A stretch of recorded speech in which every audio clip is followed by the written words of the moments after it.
नमस्कार मित्रों, आशा करते हैं आप सभी लोग स्वस्थ होंगे, प्रसन्न होंगे, अपने अपने कार्यों में व्यस्त होंगे।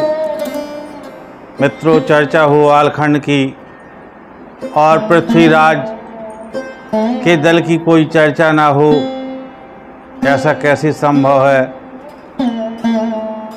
जैसा कि आप सभी लोग जानते हैं कि पृथ्वीराज बहुत बड़े राजा थे और उनके यहाँ एक से एक शूरवीर थे। उन्हीं के एक शूरवीर थे धांधु, जो कि महोबा से ही नाराज होकर के पृथ्वीराज के दल में जा मिले थे। तो आज मैं आपको उनके विवाह के विषय में बतलाऊंगा, या फिर ये कह दें कि बलख बुखारे में जो पृथ्वीराज का युद्ध होता है उसके विषय में आपको बता रहा हूँ। तो बलख और बुखारा दो राज्य हैं। बलख के राजा अभिनंदन थे और बुखारे के राजा रणधीर सिंह थे। उनकी एक चंद्रप्रभा नाम की बेटी थी, उसका एक नाम केसर भी प्रसिद्ध है। तो जब वह विवाह के लायक हो जाती है और उसकी माता ये समझ लेती है कि अब हमारी लड़की विवाह के लायक है, तो एक दिन राजा धीर सिंह से कहती है कि महाराज, अब अपनी सुता विवाह के लायक हो चुकी है। तब रणधीर सिंह कहते हैं कि हमारे किस चीज़ की कमी है, हम अभी टीका भेज देते हैं, जो वर जो है हमारी कन्या के अनुरूप होगा, हम उसका वहीं विवाह करेंगे। ऐसा कहकर के रानी को ढांढस बंधा देते हैं और जाते हैं राज दरबार में। वहाँ पर अपने पुत्र कनक सिंह को बुलाते हैं। राजा रणधीर सिंह के दो पुत्र हैं। ज्येष्ठ पुत्र का नाम है राजकुमार दिलीप और छोटे का नाम है कनक सिंह। तो कनक सिंह को आदेशित करते हैं कि टीका की पत्री लिखवाओ और उसके साथ में बहुत सारा द्रव्य भी रहता है। तो और साथ में एक संदेश रहता है, एक उनकी पत्रिका भी रहती है कि हम पुत्री का विवाह तो करेंगे, लेकिन उसके साथ में जो हमें रणभूमि में पराजित करेगा उसके साथ हमारा विवाह होगा। हमारे पुत्री से हमारी तिलस्मी तलवार को जो जीत लेगा वही हमारे यहाँ वर के रूप में स्वीकार होगा। और यहाँ तक तो ठीक है, हम मंडप में भी युद्ध करेंगे। इतनी सारी शर्तें लिख करके राजा रणधीर सिंह ने वो पत्र कनक सिंह को दिया और 5 लाख का टीका देते हैं। और कनक सिंह से उस समय कह देते हैं कि महोबा न जाना बेटा, और चाहे जिस गढ़ में चले जाना, क्योंकि जात गुलामों की ओछी है, ओछी जात बना फराएं। उनका मानना ये था कि हम बनाफरों के यहाँ संबंध नहीं करेंगे। और कनक सिंह अपने पिता को वचन दे देते हैं कि ठीक है पिताजी, मैं महोबा नहीं जाऊंगा। तो कनक सिंह जब उधर से चलते हैं तो सबसे पहले जाते हैं वो कन्नौज के महाराज के यहाँ। और राजा जयचंद जब वो पत्र पढ़ते हैं तो वो कहते हैं, कौन जान करके मौत को निमंत्रण देगा, हम ये शर्तें नहीं पूरी कर सकते हैं। और ऐसा कहकर वह पत्र लौटा देते हैं। फिर वो जाते हैं कोट कसौंधी, वहाँ पर भी राजा गजराज सिंह मना कर देते हैं। इसके बाद बौरीगढ़ जाते हैं जहाँ यादवा राय का शासन था। वो भी उस पत्र को पढ़कर असमर्थता जाहिर कर देते हैं।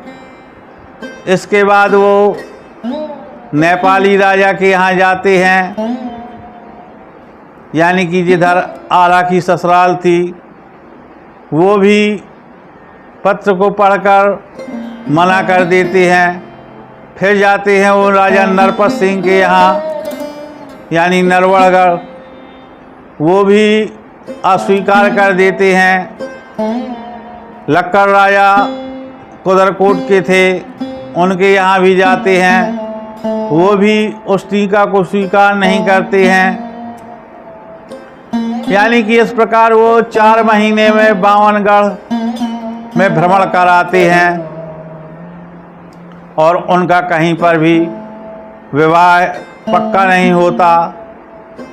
तब वो अपने पंडित से कहते हैं कि पंडित जी, अगर आपकी राय हो जाए तो क्यों ना उरई चलते हैं, क्योंकि जो माहिल हैं, परिहार हैं और सब क्षत्रियों में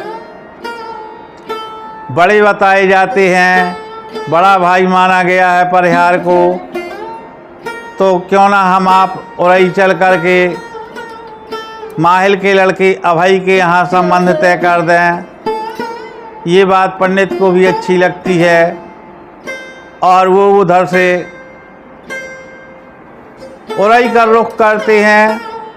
और जब उरई 4 कोस रह जाती है, उस समय ताहार अपने दल गंजन घोड़े पर सवार होकर शिकार खेलते हुए मिलते हैं।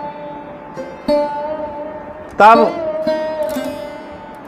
पूछते हैं कि भाई किधर के हो, किधर जा रहे हो, और तुम्हारे साथ में ब्याह की सामग्री दिखाई पड़ रही है, इसका मतलब तुम अपने किसी के टीका लेकर के घूम रहे हो। तब कनक सिंह कहते हैं, हाँ हमारी बहन है, हम उसी का टीका लेकर के आए हैं, लेकिन देश कोष में फिर आए, कहीं हमारी बहन के लिए सुयोग्य वर नहीं मिला। इतनी बातें जब ताहार सुनते हैं तो कहते हैं, अभी इधर किधर जा रहे हो। बताते हैं कि हम जा रहे हैं माहिल के बेटे अभय के लिए। तो ताहार कहते हैं, तुम हमारे साथ चलो, हम तुम्हें एक बहुत अच्छा लड़का दिखा रहे हैं। और इतनी बात सुन कर के करण सिंह कहते हैं, कहाँ? तब ताहार कहते हैं, धांधु हमारे धवलों में से एक है और बनाफर वंश की शान है। और जैसे ही वो बनाफरों का नाम सुनते हैं तो कनक सिंह साहब कहते हैं कि हम ओछी जात बनाफर राय, हम न विवाह कर पाएंगे। तब ताहार उन्हें अपनी तलवार के जोर से अपने साथ दिल्लीगढ़ ले जाते हैं और मेहमान खाने में उनको रुकने के लिए कहते हैं और स्वयं जाते हैं दिल्ली दरबार में महाराज पृथ्वीराज के पास। कहते हैं, मैं जो है बुखारे का टीका ले आया हूँ और पिताजी आप विवाह की तैयारियां करें, ये रहा उनका पत्र। तब पृथ्वीराज कहते हैं, क्यों बिना मतलब की रार बढ़ा रहे हो, बैठे बिठाए एक आफत मोल ले रहे हो। दिलीप सिंह की तलवार का सामना करना सबके बस की बात नहीं है। तब ताहर कहता है, पिताश्री अगर आप आज धांधु का विवाह करवा देंगे तो जो उसकी थोड़ी बहुत संभावना है महोबा लौटने की, तो जीवन में हमें आपको छोड़कर कभी नहीं जाएगा। लेकिन अगर आप विवाह नहीं करते हैं तो हो सकता है एक दिन धांधु हमें छोड़कर चला जाए, और धांधु जैसा योद्धा मिलना असंभव है। ये बात पृथ्वीराज चौहान को अच्छी लगती है और वो टीका चढ़ाने के लिए स्वीकृत दे देते हैं। आनन फानन में सारी व्यवस्था ताहर के द्वारा संपन्न की जाती है। धांधु को बुलाया जाता है और उसको जो है दूल्हा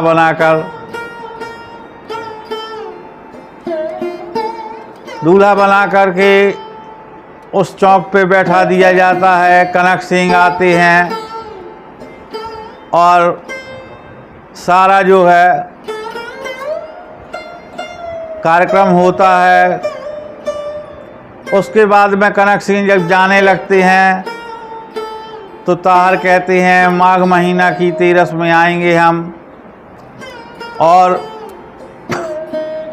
कनक सिंह भी जाते जाते उनसे कहते हैं चौहान तैयारी के साथ में आना, क्योंकि टीका तो तुमने छीन लिया है लेकिन डोला छीनना तुम्हारे बस की बात नहीं है।